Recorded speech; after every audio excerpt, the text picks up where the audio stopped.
Hey, welcome to Matt's Workbench, and today I paid for this book. It says not to, but I did it anyway.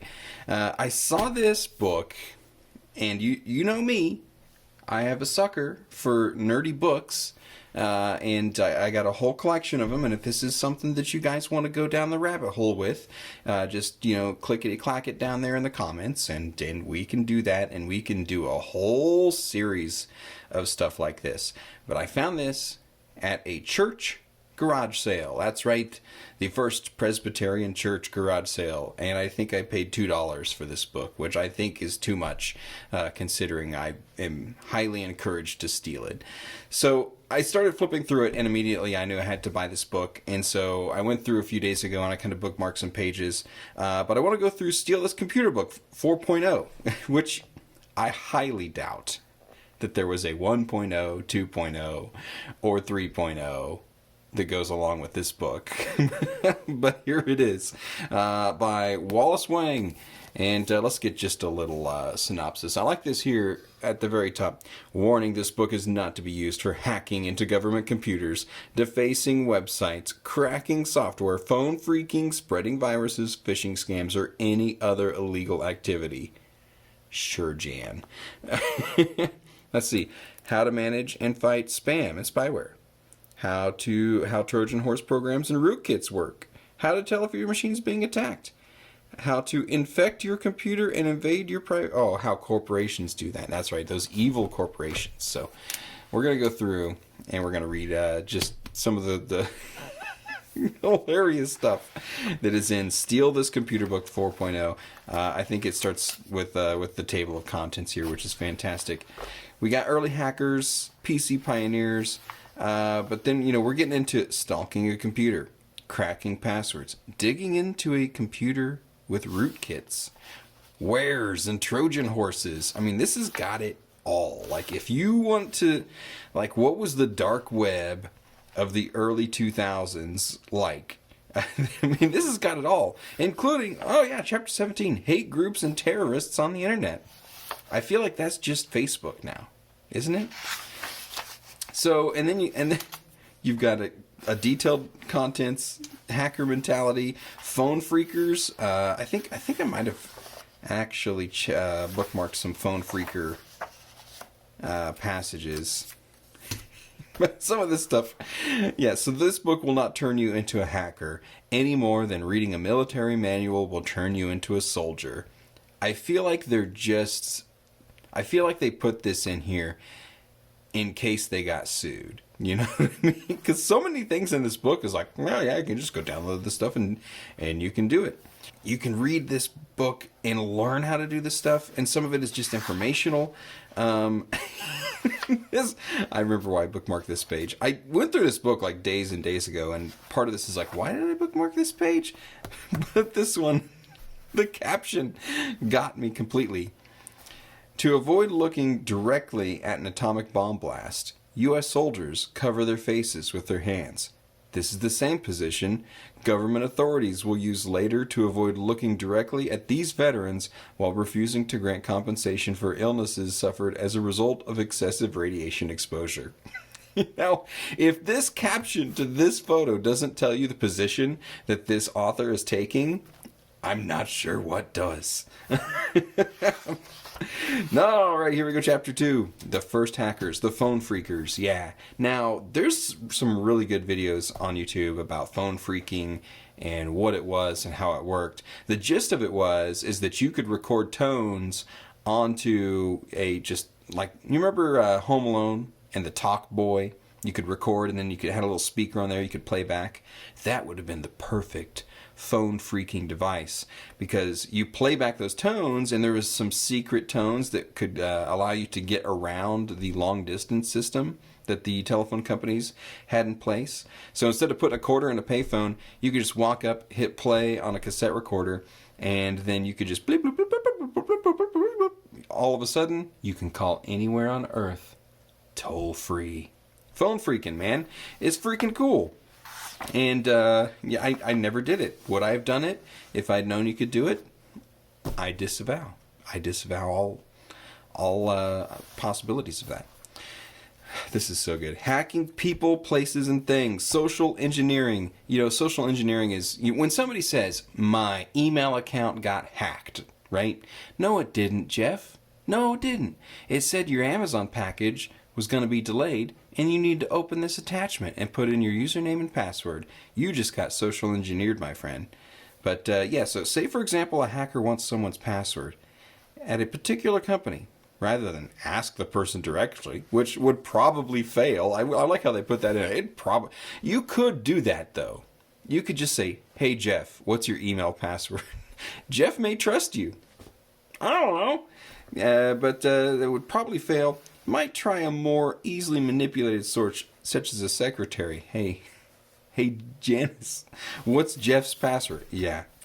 And that's the thing. And honestly, social engineering, there's times where I'm thinking twice about the legitimacy of some of the emails that I get now. And like, should I click on this? Should I respond to this person? But the fact that it was going on here, it is... Trust that little voice in your head that says, wouldn't it be interesting if... And then do it. Hacking people, man. That's where it all starts. Okay, where's... Maybe I'm the only person. Maybe it's just me. But there's a lot of words on the internet that you never say out loud, right? Or in books or whatever. Just you're like, I never have cause to say this word aloud. And for whatever reason, for about 20 years, this word in my brain was Juarez. Yeah, let's go download some Juarez. And this is like the beginning of the elite speak or hacker speak, right? And it's just counterfeit software. Is all it is. And it's cool because this book goes into so many ways that you can obtain counterfeit software, and like it's amazing that this all is just printed in a book that you could buy at Hastings or wherever, it has the letter that Bill Gates wrote to hobbyists. This is a pretty famous letter, just basically talking about how software is worth something, that, it's not a victimless crime, that when you copy a piece of software, and for the sustainability and for the productivity and innovation to occur, like people who are good at software programming should probably be paid to be software programmers. I mean, there's a lot of good points into it. I mean, obviously, you look at the position that Microsoft is taking at the time, and I mean, they had a vested interest in getting paid for software. So, but the cool thing about a book like this is they don't care. They're not taking anybody's side except their own, which is precisely like the hacker mentality, right? It's like, I'm not on anybody's side. I am 100% chaotic neutral in this in this thing. But yeah, like it goes into defeating serial numbers, and I'm not saying that again. Everything that I might have possibly had experience with is completely theoretical, right? Let's just say this is all hypothetical, that Matt may or may not have been a part of some of these methods, right? But I think that there may have been some of these keygens and things like that. You would put these on your computer. Most of the time, they're just straight up viruses, right? Like you would go want to crack this piece of software, like, oh, I want to play The Sims. I need a keygen. And you put this on, and it's just like, it's all viruses. It may actually crack the software, but what else is it doing that it's not telling you about, right? But they always had, and some of them, from what I've heard, had some pretty cool music built in. Like you pop up this keygen, and then it's like, oh, this is a pretty sick beat, man. I dig it. My computer's like worthless now, but totally worth it. But yeah, it goes into defeating serials. What else do we got here? We're skipping a page here. Yeah, this is what I'm talking about. Where's websites? Now, I don't really remember. I certainly wasn't very... If I was into downloading software, going to just like straight up websites, I always felt like that was pretty easy to tell, like what and who that's all about. But it tells you right here, where'slist.com, directdl.com, allseek.info. It just prints them right here.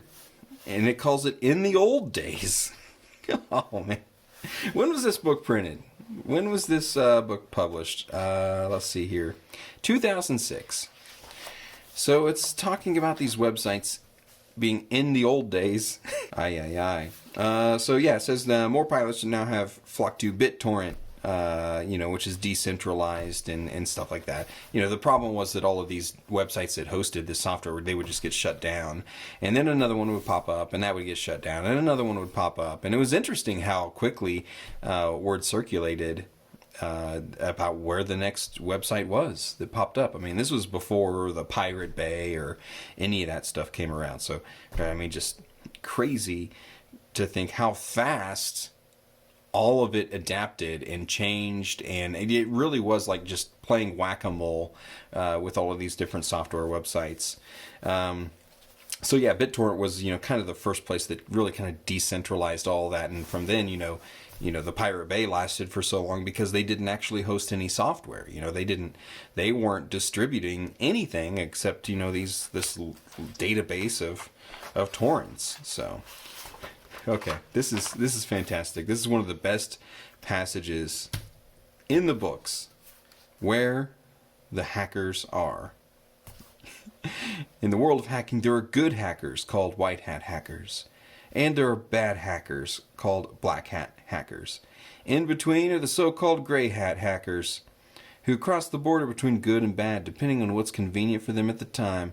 Like most people in the world. I think that's kind of presumptuous to say, right? That people are willing to be either moral or immoral based on their immediate circumstances. I feel like that's a little bit presumptuous to say that most people are that way.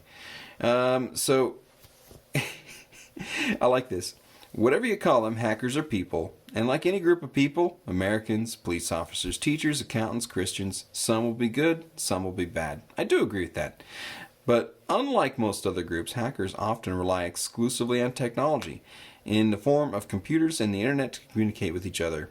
I can't remember exactly where we may yet come across it, but it was talking about finding a hacker is like trying to find a drug dealer in your town, and that the drug dealer that you think is a drug dealer can sometimes actually be the cops. It's pretty fantastic.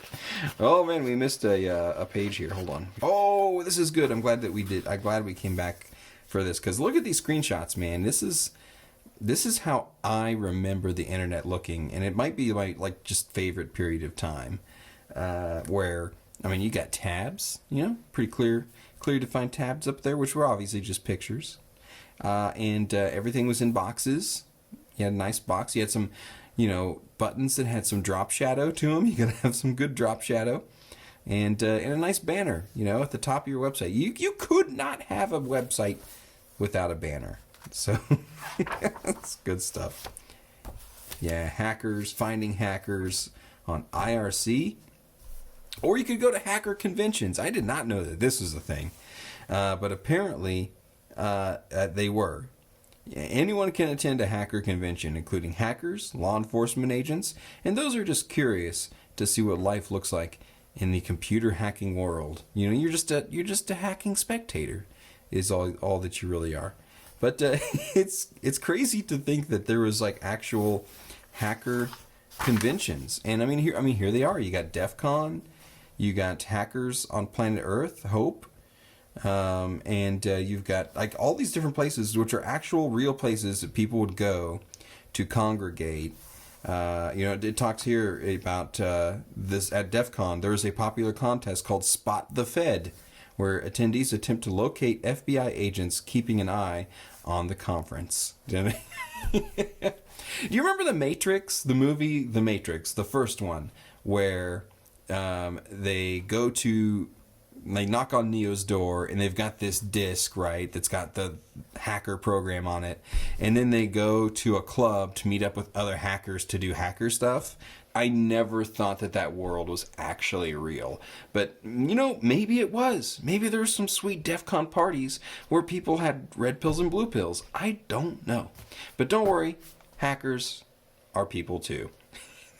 The more hackers you meet, whether through news groups, websites, or in person, at hacker conventions, the more likely are your perception of hackers will change. Some hackers fit the hacker stereotype, but others deviate dramatically from any preconceived notions. I think that's probably true of any group of people that you can possibly imagine.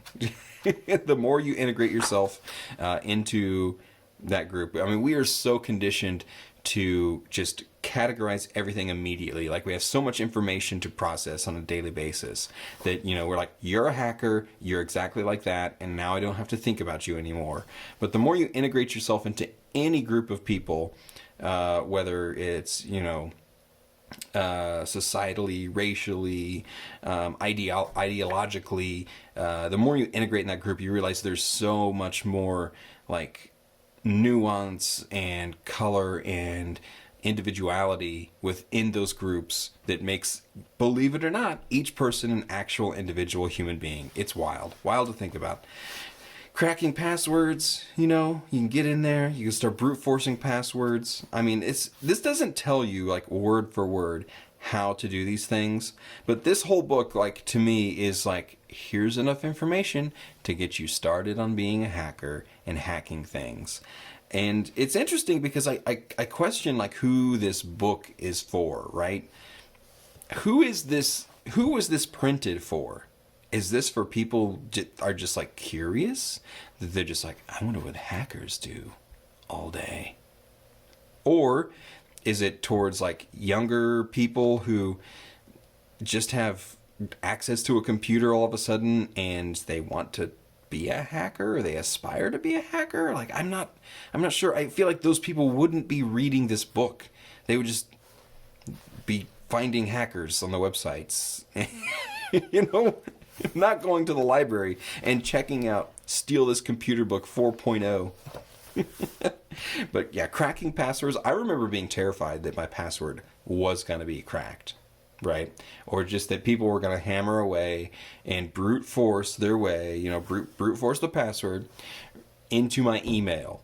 And, I think that, like, brute forcing a password probably is a real thing that happens to maybe a high profile account or a high profile target. Like, if I was a celebrity, like, who's a good 90s celebrity? Oh yeah, Helen Hunt. Like, I want to get into Helen Hunt's email, right? And I'm super dedicated to do that. Again, all of this is hypothetical. I could theoretically try to brute force Helen Hunt's email password and just try combination after combination after combination.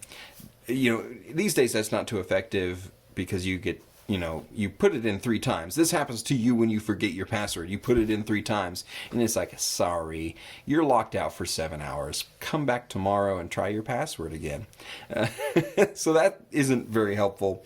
But this gets into all of the different ways to steal passwords and spy on people, using a keystroke logger to steal passwords.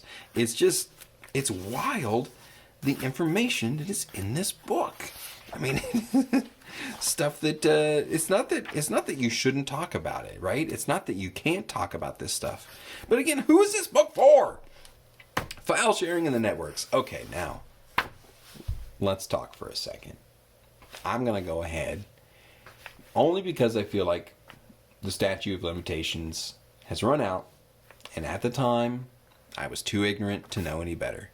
But I remember Napster, right? And this is how you got to put yourself in the mindset, because now everybody knows that if you download a song, it's wrong. But here's the thing, like, it didn't really cross people's mind in the early 2000s, like right at the beginning of Napster, right? Before the news caught onto it, before there was all these stories, it was just, look what I found. It is all this music, and it's free. And the assumption is that here it is. I mean, it's out here. Anybody can go here. Anybody can click on a song. Anybody can download it. So it must be fine. They're letting this happen. So what is so bad about it? You got to put yourself in that mindset, because that's the mindset that so many people were in at the time.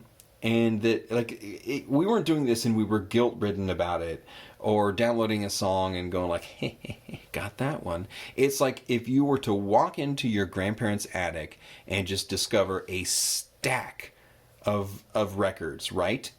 And you just think, wow, I hit the mother lode. That's what Napster felt like. And this is like talking about all of the different file sharing networks. You know, this book would have been printed after Napster had all of that had already gone down. But, you know, it's talking about FTP sites, talking about how file sharing works, whether it's on a centralized server or, you know, peer-to-peer, where everybody's just sharing files with everybody else. It's pretty wild. Here's a screenshot of LimeWire. Look, it's a screenshot of LimeWire printed in a book. This is why I love this stuff. It's amazing that this exists. You know, here's Aries. What else we got here? Nucleus. Man, all of this stuff. I feel like I tried all of the file sharing programs at one point in time. The problem with file sharing. Okay, let's talk about this for just a second. If you were to be a file sharer and you downloaded a song, like, there was a good chance that that song wasn't actually what you said it was, because the loser that uploaded it or created the file just didn't label it correctly, or it was a virus, or it was just terrible quality. I remember spending on dial-up like 20 minutes to download an MP3, hypothetically, and you would download it, and then all of a sudden, like, you hit play, and it's just terrible quality, or it would skip. MP3s would be encoded, and then you get that chirp, chirp, chirp, chirp as you were going through. It was infuriating. There's absolutely zero quality control whatsoever. And that was like one of the big problems with file sharing. And honestly, to this day, like, one of the reasons that I choose to, like, actually pay for my content, because you can actually demand a certain level of quality. Doesn't mean that, you know, publishers always deliver on that quality, but at least in that case, I can say, like, okay, well, this is not worth it. I choose not to give you my money anymore. Okay, we got the Steal This CD. We're gonna have to plug. I have no idea what is on this CD, but we owe it to ourselves to find out. So we'll throw that in here. Finding people on the internet. You know, who are the stalkers? In real life, I like this. This is true right here, and this talks. Well, I used to think that this is the way the internet worked, but I don't think it is anymore, and I will explain. In real life, people have reasons to be polite. You can't shove other people out of the way to get in the front of a line, or tell your boss what you really think of them, because you'll have to face the consequences of your actions. On the internet, nobody knows who you are or even where you are unless you tell them, or unless they track down your ISP, IP address, and trace your name and street address through your ISP.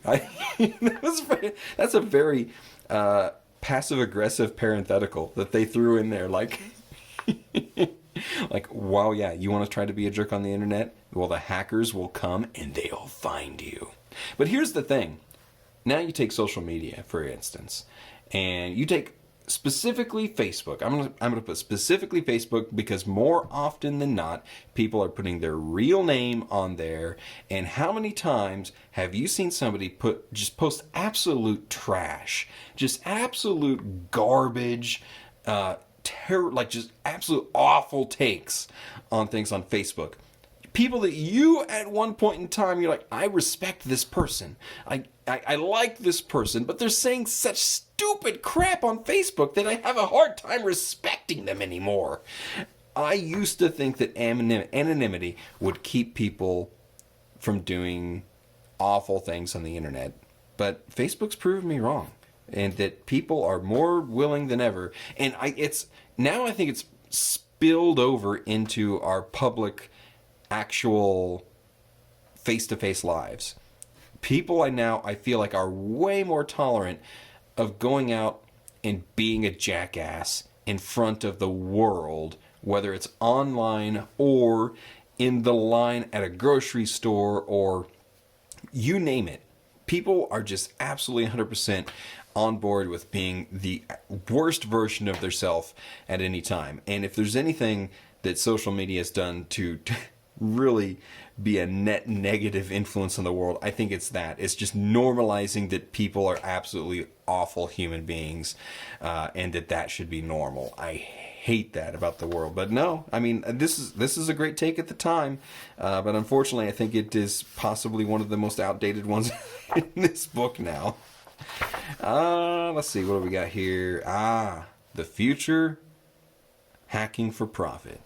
So this is the future according to 2006, right? So hacking for profit, spam, junk mail on the internet. So, spam is still a thing. I still get spam on a regular daily basis.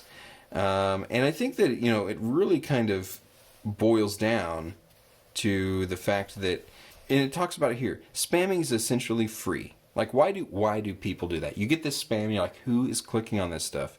For the cost of a single internet account, anyone can reach a worldwide audience potentially numbering in the millions. In the eyes of spammers, even if they upset 99% of the people on the internet, having 1% buy their product makes it worth all the trouble. And that's why you get spam, because there is somebody out there clicking on it. There is somebody else buying those penis enlargement scams or whatever it is. If they weren't clicking on it, if there weren't like 2 human beings out there in the world who will click on this spam after going out to tens of millions, then they wouldn't do it. But people are, and it blows my mind.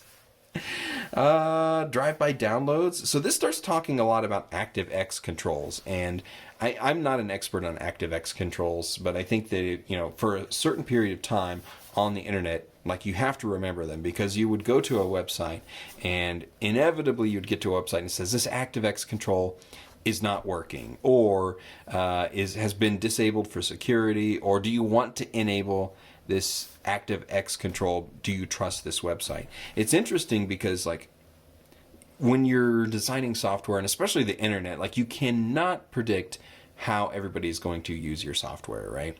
And ActiveX, like, could do enough things that it could really do damage to somebody's computer, or grant people access to parts of the computer that probably they weren't supposed to have. But by hackers using that in creative ways, like, you could literally get drive-by downloaded on at a certain period of time before security updates and changes in the way websites deliver that content happen. And it was a problem. Like, you could literally get virused just by going to a website, not clicking on a link, not opening anything, just you went there, the ActiveX automatically started, executed, it had permissions, and installed the thing, and you were infected.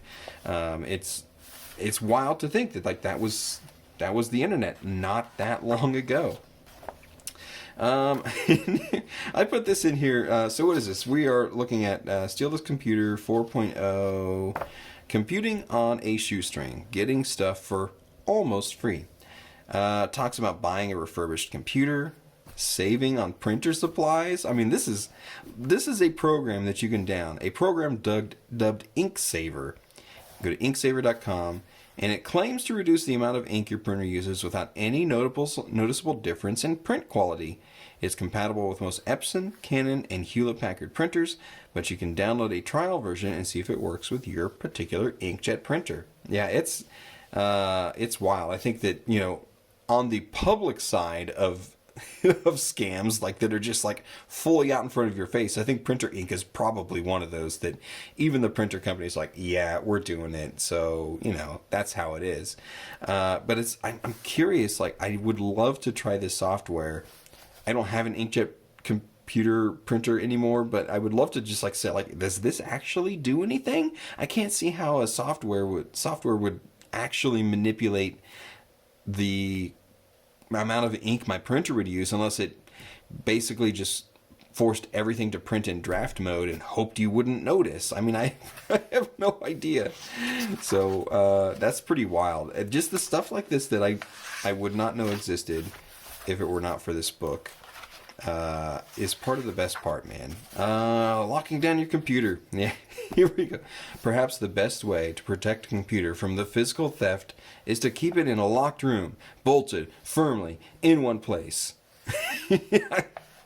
I mean, you remember Mission Impossible with Tom Cruise? They had the one computer in the room and he had to come down, you know, and stick the floppy disk in, and like that is still such a cool scene and such a great visual of, you know, there's always been this kind of theory that as soon as you plug a computer into the internet, you are exposed to all these viruses and you will be immediately virutized, which is not necessarily the truth. Like, there's no way that they could be monitoring every single IP address in the world to figure out when you specifically got online so that they could infect specifically your computer and hit all of its vulnerabilities.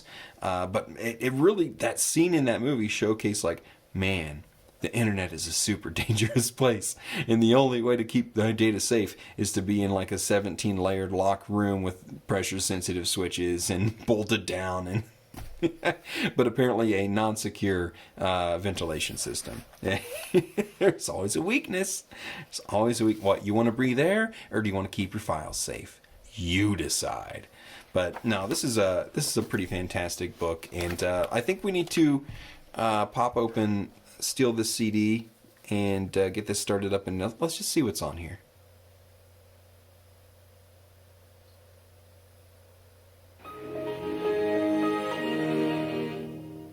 So we are going to take, for the very first time, steal this CD out of its package.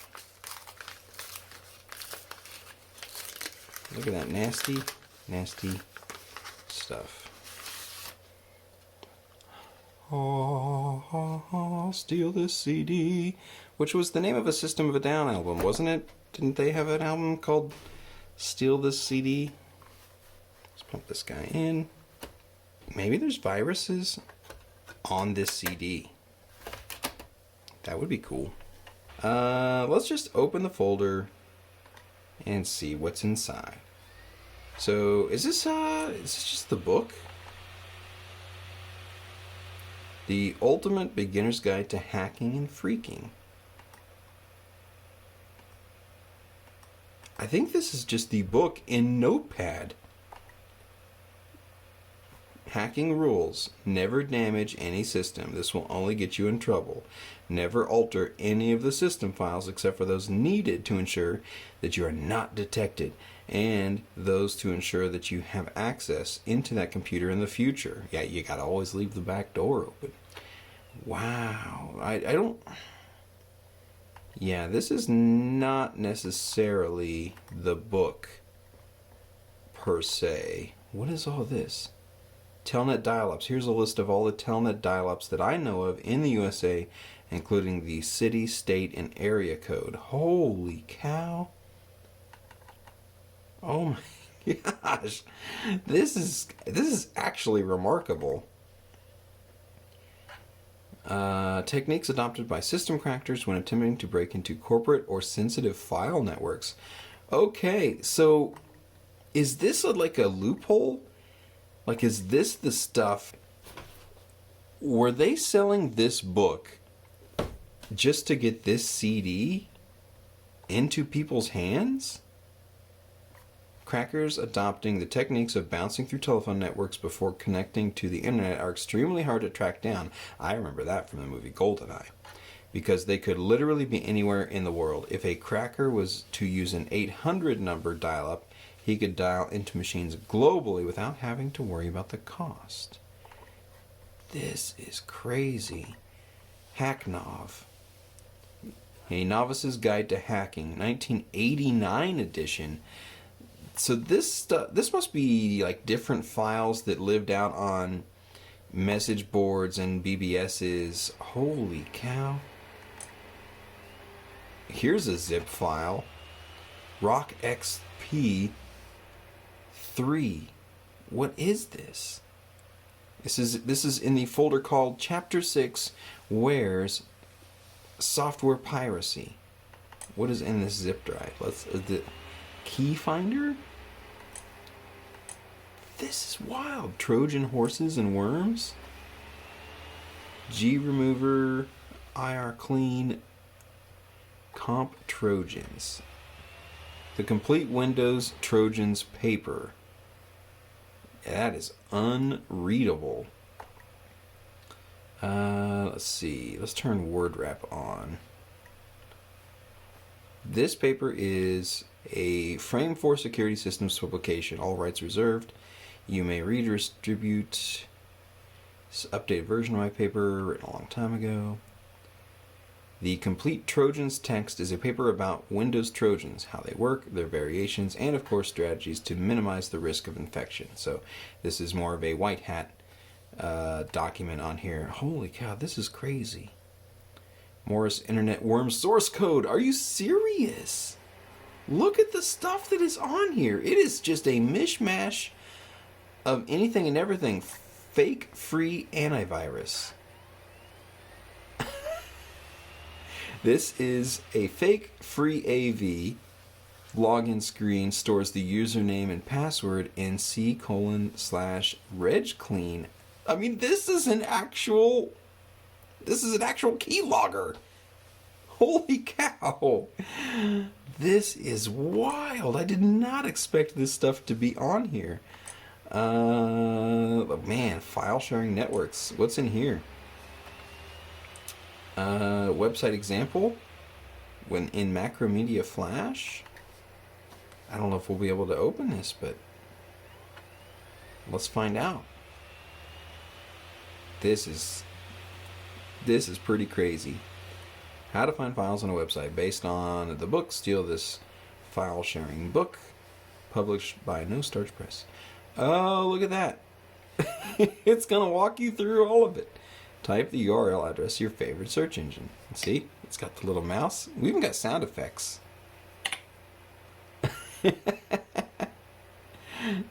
Oh my god, look at this Yahoo website.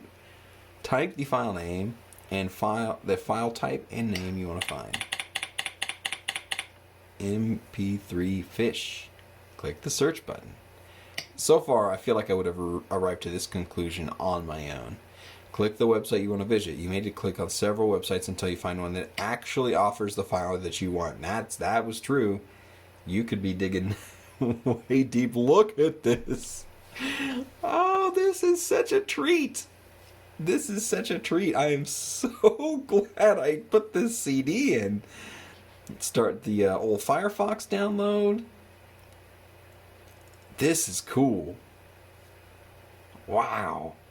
What a moment in time this is. Remember, it's illegal to violate copyright laws. Please respect copyrights. Unbelievable. Peer Guardian is on here. This blows my mind. This blows my mind. Finding people on the internet, aka how to stalk. You got a stalking fact sheet. These are PDFs. I don't have a PDF reader installed, but holy cow, it's all here.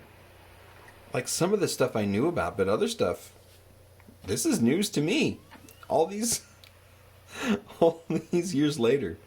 How cool is that? Steal This Computer Book 4.0. How crazy is this? I've never uploaded anything to archive.org. I don't know if this CD is on there. But if it's not, I will definitely image this. And am I allowed to upload that? Like, is this within the terms of service of archive.org? Because as we saw, there was actual legitimately malicious software on this thing.